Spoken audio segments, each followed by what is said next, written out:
कल शाम को हमारे एक प्रोटेक्टेड पर्सन हैं गुलाम हसन राथर, नोनर के रहने वाले हैं, और उनके साथ दो लोग हमारे पीएसओ ड्यूटी अल्ताफ़ हुसैन साहब और कांस्टेबल जहांगीर दो तैनात थे।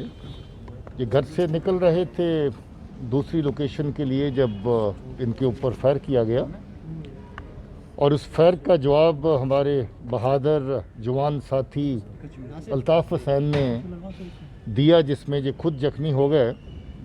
मगर उस फायर के दौरान इन्होंने मिलिटेंट को मार दिया, और वो मिलिटेंट जो है वो शबीर पहचान हुई, उसकी अवंतीपुरा का रहने वाला है और रियाज नैकू का खास किसी वक्त राइट हैंड OGW होता था। उसको स्पेशली तैनात किया गया, वहाँ से गांदरबल भेजा गया अटैक करने के लिए। और हमें फ़ख्र है कि हमारे नौजवान बहादुर सिपाही साथी ने मुंह तोड़ जवाब दिया उस अटैक का, अपनी जान की परवाह न करते हुए, और उस फायरिंग के दौरान अपनी शहादत दी। हमें इनकी शहादत पे फ़ख्र है और हमारी हमदर्दियाँ इस परिवार के साथ हैं। और हम लोग ये समझते हैं कि जिस तरीके से इसने जवाब दिया है और मिलिटेंट को मार गिराया है, वो वाक़या काबिल तारीफ़ कारनामा है। तो सर, जो मारा गया मिलिटेंट है वो किस तंजीम से? देखिए, HM के साथ वाबस्ता है। रियाज नैकू का बहुत लंबा अरसा वो OGW रहा है, उसके साथ काम करता रहा है। उसके बाद एक्टिव मिलिटेंसी में आ गया, और एक्टिव मिलिटेंसी ज्वाइन किए ज़्यादा देर नहीं हुई थी, थोड़ा अर्सा पहले ही किया था। और वहाँ से जहाँ पर ये टारगेट हिटिंग के लिए इसको रवाना किया गया था हिजबुल मुजाहिदीन की तरफ से। सर, गांदरबल एक पीसफुल डिस्ट्रिक्ट माना जाता था, तो ये कैसे शुपियां से वहाँ पे आने में कामयाब? देखिए, जो टेररिस्ट है उसके लिए सब इलाका खुला है, वो कहीं से कहीं भी चलता है। उसको सिर्फ टारगेट जो है पाकिस्तान के इशारे पे, जो सईमानों में जो TRF जिसको वो नाम देते हैं, वो TRF टेररिस्ट माउथ पीस है पाकिस्तान का, जिसने पहले पत्रकारों को 39 पत्रकारों को धमकी दी, जहां पर जो लोग अपना ईमानदारी से ड्यूटी करते हैं उसको धमकाने का काम। उसके साथ जो लोग जहां पर डेवलपमेंटल एक्टिविटीज़ में काम करते हैं, लोगों की फलाह और बहबूदी के लिए काम करते हैं, अमन के लिए काम करते हैं, उनको टारगेट करना।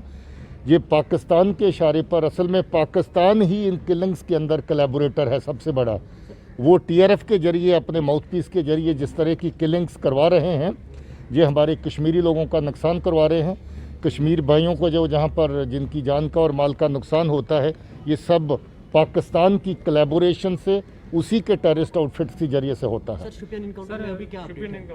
शोपियां एनकाउंटर में अभी तक 2 टेररिस्ट मारे गए हैं। एनकाउंटर अभी जारी है, और मुझे उम्मीद है कि थोड़े अरसे तक एनकाउंटर जब ख़त्म हो जाएगा तब मुकम्मल डिटेल्स आप लोगों के लिए अवेलेबल होंगी। जो कल अटैक हुआ उसमें कोई मिलिटेंट जख्मी हुआ है क्या? ऐसी भी खबरें आ रही हैं। देखिए, इस तरह की इंडिकेशन है कि वहाँ पर ब्लड का ट्रेलिंग फॉलो कर रहा है, और उससे ये अंदाज़ा लगा रहे हैं, डिस्ट्रिक्ट SP का कहना है कि वहाँ पर हो सकता है कि 1 से ज़्यादा टेररिस्ट थे, और उस ब्लड ट्रायल की लीड के ऊपर फर्दर डिस्ट्रिक्ट पुलिस काम कर रही है। सर, एनी ब्रेक थ्रू जो हाईवे अटैक हुआ था उसमें?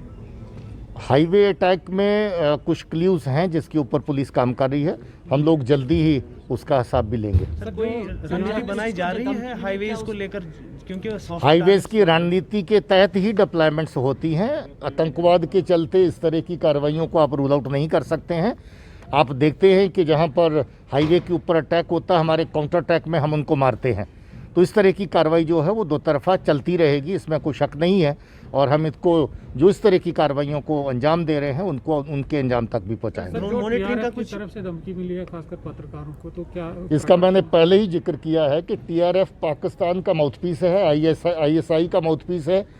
वो चुन चुन करके इस तरह की धमकियां जहां पर पत्रकारों को, लोगों को देते हैं, ताकि लोग अपने घरों में बैठें, अपना जो रोज़ का काम है, मामूल की ज़िंदगी है, उसमें अपना हिस्सा ना लें।